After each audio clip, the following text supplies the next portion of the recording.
சொந்த வீடு கட்ட எளிய பரிகாரம். ஜாதகத்தில் லக்னத்திற்கு 4வது வீடு ராசி நமக்கு அமையும் வீட்டை காட்டும் இடமாகும். 4வது வீடு நன்றாக இருந்தால் எப்படியும் ஒரு வீடு கிடைத்துவிடும். 4வது வீடு கெட்டால் வீடு அமையாது.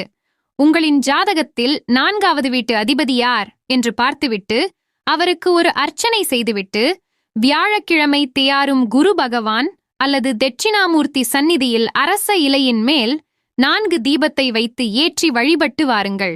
உதாரணமாக கும்ப லக்னத்திற்கு 4ஆம் வீடு ரிஷப ராசியாகும். ரிஷப ராசியின் அதிபர் சுக்கிரன். எனவே முதலில் சுக்கிரனுக்கு அர்ச்சனை செய்துவிட்டு வியாழக்கிழமை தியாரும் குரு பகவான் அல்லது தட்சிணாமூர்த்தி சந்நிதியில் அரச இலையின் மேல் 4 தீபத்தை வைத்து ஏற்றி வழிபட்டு வாருங்கள். இப்படி 9 வாரம் செய்ய வேண்டும். இப்படி செய்து வந்தால் உங்களால் அழகான சொந்த வீடு எளிதாக கட்ட முடியும். வீடியோ உதவிகரமாக இருந்தா வீடியோவை லைக் பண்ணுங்க, ஷேர் பண்ணுங்க, கமெண்ட் பண்ணுங்க. மேலும் இது போன்ற தகவலுக்கு உணர்கிறேன் என்ற சேனலை சப்ஸ்கிரைப் பண்ணுங்க. நன்றி, வணக்கம்.